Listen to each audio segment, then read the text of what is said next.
প্রিয় শিক্ষার্থী বন্ধুরা, আসসালামু আলাইকুম। আশা করি সবাই ভালো আছো। আমি শহীদুল আলম, ইংলিশ কোচিংয়ের পক্ষ থেকে তোমাদের জানাচ্ছি স্বাগত। তোমরা জানো আমি এসএসসি, ইন্টারমিডিয়েট এবং ডিগ্রি লেভেলের সবগুলো গ্রামাটিক্যাল বিষয় এবং রিটেন পার্টে সবগুলো বিষয়ের উপর একটু সহজভাবে বেসিক ক্লাসগুলো দিচ্ছি, পাশাপাশি এক্সারসাইজ করে দিচ্ছি। তারই ধারাবাহিকতায় আজকে আমরা করব পাংচুয়েশন অ্যান্ড ক্যাপিটালাইজেশন। শিক্ষার্থী বন্ধুরা, পাংচুয়েশন অ্যান্ড ক্যাপিটালাইজেশন এটা একদম শুরু হয় ক্লাস 7-8 থেকে শুরু হয়, ডিগ্রি পর্যন্ত এটা আছে। স্পেশালি যারা সামনে ডিগ্রি পরীক্ষা দিবে তাদের জন্য অনেক গুরুত্বপূর্ণ একটি এক্সারসাইজ আজকে আমি করে দিচ্ছি। দেখো কিভাবে এক্সারসাইজটি করতে হয়। তোমাদের বইয়ের যেখান থেকে নিয়ম শুরু, সমস্যাটা কোথায়? যেখানে বইয়ের যেখান থেকে নিয়ম শুরু যে অ্যাসার্টিভ সেন্টেন্সে পরে ফুল স্টপ দিতে হবে, কিন্তু যখন ঢালাওভাবে সেন্টেন্সগুলো থাকে, কোনো ক্যাপিটাল লেটার ব্যবহার করা থাকে না, কোনো পাংচুয়েশন মার্কস ব্যবহার করা থাকে না, তখন দেখা যায় সেন্টেন্সটি কোথায় শুরু কোথায় শেষ সেটা আমরা বুঝি না। আবার ডিরেক্ট ন্যারেশন হলে যে কাজটা করতে হয়, রিপোর্টিং ভার্বটা থাকে ইনভার্টেড কমার বাহিরে, আর রিপোর্টেড স্পিচটা ইনভার্টেড কমার ভিতরে আটকাতে হয়। তো এখন রিপোর্টিং ভার্ব কোনটা, রিপোর্টেড স্পিচ কোনটা সেটা বুঝি না। আবার দেখা যায় পেসেজটা ডাইরেক্ট ন্যারেশন নাকি ইনডাইরেক্ট ন্যারেশন বা নর্মাল পেসেজ সেটাও আমরা বুঝি না। এই এতগুলো বিষয় যদি না বুঝি তাহলে পাংচুয়েশন কিন্তু করা যাবে না বন্ধুরা। তাহলে আমার বেসিক ক্লাসটা একটু দেখে এসো। আমি চেষ্টা করেছি একদম জিরো থেকে, পাংচুয়েশনটা জিরো থেকে করার জন্য। যেমন বলা আছে যে রিপোর্টিং ভার্বের পর কমা হয়, রিপোর্টেড স্পিচ ইনভার্টেড কমার ভিতরে হয়, কিন্তু কোনটুকু রিপোর্টিং ভার্ব কোনটুকু রিপোর্টেড স্পিচ সেটা জানতে হবে। ওটা আদৌ কি ডাইরেক্ট ন্যারেশন কি না ইনডাইরেক্ট ন্যারেশন সেটা জানতে হবে। এই বিষয়গুলো কিন্তু বিস্তারিত বলা নাই আমার বেসিক ক্লাসে, একদম জিরো থেকে বলা আছে। অর্থাৎ যে বিষয়টা লাগবে, যা লাগবে একদম শুরুর পূর্বে যা লাগবে সেগুলা থেকে আমি শুরু করেছি বেসিক ক্লাসে। আমি এক্সারসাইজটি ওভাবেই করে দেবো আজকে। যারা ইতিমধ্যে চ্যানেলটি সাবস্ক্রাইব করেছো অসংখ্য ধন্যবাদ, আর যারা এখনও সাবস্ক্রাইব করোনি আশা করি সাবস্ক্রাইব করে নেবে, বেল বাটনটা প্রেস করে রাখবে, আর ভিডিওটা প্রথম থেকে শেষ পর্যন্ত দেখো। দেখার পর দেখবে পাংচুয়েশনটা একেবারে আমি একটু অন্য স্টাইলে করার চেষ্টা করব, অন্য ধরনের করার চেষ্টা করব, যেটা একদম সহজ মনে হবে তোমাদের কাছে। প্রথম থেকে শেষ পর্যন্ত একটু দেখো। এরপরে যদি কারো নোটস লাগে আমি ভিডিওর একটা পর্যায়ে আমার হোয়াটসঅ্যাপ নাম্বারটা দিয়ে দিব, যদি নক করো আমি নোট দিয়ে দেবো তোমাদেরকে। আশা করি প্রথম থেকে শেষ পর্যন্ত তোমাদেরকে পাবো। দেখো, পাংচুয়েশনের শুরুতে যে কাজটা করতে হয় সেটা হলো এই যে পেসেজটা দেওয়া আছে, এটা ডাইরেক্ট ন্যারেশন ইনডাইরেক্ট ন্যারেশন নাকি নর্মাল পেসেজ সেটা চিহ্নিত করতে হয়। কিভাবে? যদি subject plus said, told, asked, replied, answered, cried, shouted এদের পরে যদি কি থাকে, দ্যাট, ইফ বা টু প্লাস ভার্ব না থেকে যদি আরেকটা অংশ শুরু হয় তাহলে ডাইরেক্ট ন্যারেশন। আর যদি subject plus said, told, asked, replied, answered, cried, shouted এদের পরে যদি কি হয়, দ্যাট, ইফ বা টু প্লাস ভার্ব থেকে অন্য অংশটা শুরু হয়, তখন বুঝতে হবে ইনডাইরেক্ট ন্যারেশন। তাহলে ইনডাইরেক্ট ন্যারেশন হলে আমার কি হচ্ছে না, রিপোর্টিং ভার্বের পর কমা হচ্ছে না, রিপোর্টেড স্পিচ ইনভার্টেড কমার ভিতরে যাচ্ছে না। আর ডাইরেক্ট ন্যারেশন হলে রিপোর্টিং ভার্বের পর কমা হবে আর রিপোর্টেড স্পিচটা ইনভার্টেড কমার ভিতরে যাবে। তাহলে এই বেসিক পার্থক্যটুকু না জানা থাকলে পাংচুয়েশনটা কখনোই সহজ হবে না। আর নর্মাল পেসেজের ক্ষেত্রে কিভাবে পাংচুয়েশনটা করব?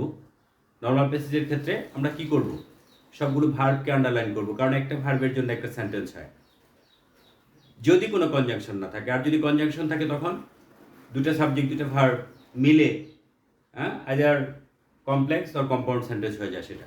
তাহলে এই বিষয়গুলো জানা না থাকলে পাংচুয়েশনটা যত সহজ চ্যাপ্টারই হোক এত সহজ লাগবে না তোমাদের কাছে। তাহলে দেখো আমি কাজটা কিভাবে করি একটু দেখো। এটা কি ন্যারেশন আছে সেটা আগে বুঝতে হবে। দেখো, I have done it, shouted the scientist, congratulation to you sir for what you have done, said the assistant। দেখো এখানে said the assistant আছে, shouted the scientist আছে, shouted the scientist এর পরে কি নাই, দ্যাট নাই, তারপরে সেট দ্য অ্যাসিস্ট্যান্টের পরেও কি নাই, দ্যাট নাই। হ্যাঁ, তারপরে দেখো এখানে কি আছে আবার, সেট দ্য সায়েন্টিস্ট, এটার পরেও কি নাই, দ্যাট নাই। তার মানে এই যে সেট, টোল্ড, আস্কড, রিপ্লাইড, এদের পরে যদি কি থাকে, দ্যাট বাই দ্যাট ইফ বা টু প্লাস ভার্ব যদি না থাকে, তাহলে ডাইরেক্ট ন্যারেশন নিশ্চয়ই। আর ডাইরেক্ট ন্যারেশন হলে প্রস্তুতিটা আগে নিতে হবে তোমাকে। প্রস্তুতিটা কি? প্রস্তুতিটা হলো এরকম, যেটা হলো প্রথমেই কি করতে হবে, তোমাকে রিপোর্টিং ভার্বগুলো আন্ডারলাইন করে নিতে হবে। কেন? কারণ রিপোর্টিং ভার্বগুলো তোমার ইনভার্টেড কমার ভিতরে ঢুকবে না। তবে আন্ডারলাইন যদি করে নেই, তাহলে আমার একটা বিষয় ক্লিয়ার হয়ে গেল, যে এটুকু আমার বাইরে থাকবে আর স্পিচটা ইনভার্টেড কমার ভিতরে ঢুকবে। তাহলে আমি সবগুলো রিপোর্টিং ভার্ব কি করে নেব, ডাইরেক্ট ন্যারেশনের ক্ষেত্রে আন্ডারলাইন করে নিব। তাহলে আন্ডারলাইন যদি করে নেই, আন্ডারলাইন যদি করে নেই, তাহলে দেখো এখন এখানে রিপোর্টিং ভার্ব কোনটা আছে। তাহলে I have done it, shouted the scientist. দেখো শাউটেড দ্য সায়েন্টিস্ট একটা রিপোর্টিং ভার্ব, চিৎকার করে বললো কে? বিজ্ঞানী। আই হ্যাভ ডান ইট, এটা হলো reported speech. Congratulation to you sir for what you have done, said the assistant. দেখো এই সেড দ্য অ্যাসিস্ট্যান্ট হলো আরেকটা রিপোর্টিং ভার্ব। তারপরে I have done something new, said the scientist. এই যে said the scientist, এটা কি আরেকটা রিপোর্টিং ভার্ব। তাহলে ডাইরেক্ট ন্যারেশন হলে রিপোর্টিং ভার্বগুলো আন্ডারলাইন করার পরে যখন আমি কাজটা শুরু করব, তখন কি সুবিধা পাবো বন্ধুরা? আমার এখন ক্লিয়ার হয়ে গেল, এটুকু রিপোর্টিং ভার্ব, এটুকু রিপোর্টেড স্পিচ। রিপোর্টেড স্পিচটুকু আমার ইনভার্টেড কমার ভিতরে ঢুকবে, রিপোর্টিং ভার্বগুলো ঢুকবে না, বাইরে থাকবে। এখন সহজ হয়ে গেল না বন্ধুরা? এখন দেখো শুরু করো। তাহলে কি লিখবো প্রথমেই?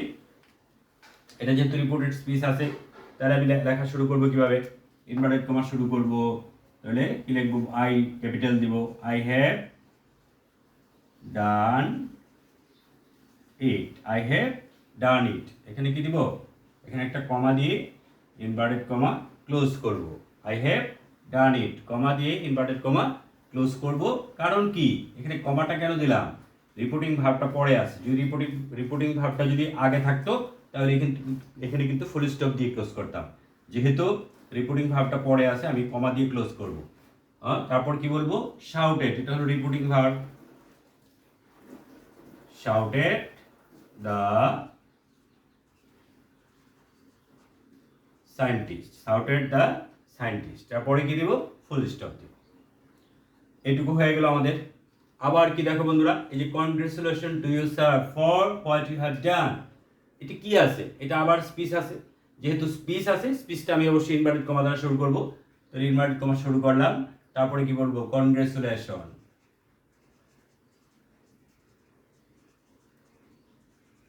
Congratulations to you, congratulations to you.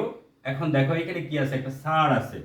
এই স্যারটা কি? Vocative case. আমরা জানি কাউকে কোনো কিছু বলে সম্বোধন করলে সেটা এখানে একটা কমার বিষয় আছে, যেটা হলো সেটা যদি সেন্টেন্সের শুরুতে থাকে পরে কমা হয়, আর যদি শেষে থাকে আগে কমা হয়, মাঝখানে থাকলে উভয় পাশেই কি হয়? কমা হয় বন্ধুরা। তাহলে এখানে কি করব? এখানে শেষে আছে যে শেষে নাই, ঠিক কোথায় আছে? মাঝখানে আছে। তাহলে কি? স্যার, কমা দিয়ে শেষ করব। তারপরে sir for what you have done, what you have done. এরপরে কি দিব? এরপরে যেহেতু এখানে স্পিচ শেষ, মানে এখানে রিপোর্টিং ভার্ব যেহেতু পরে আছে, এখানে কি দিব? কমা দিব। কমা দিয়ে ইনভার্টেড কমা ক্লোজ করব। অর্থাৎ এই স্পিচটাকে আমি ক্লোজ করে ফেললাম কি দ্বারা? কমা দ্বারা। কেন কমা দ্বারা করলাম? এই যে সেট দ্য অ্যাসিস্ট্যান্ট, এই কথাটা কোথায় আছে বন্ধুরা?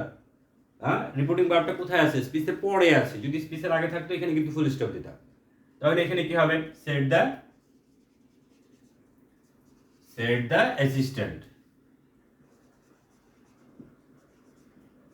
Set the assistant. এখানে কি করলাম আমি?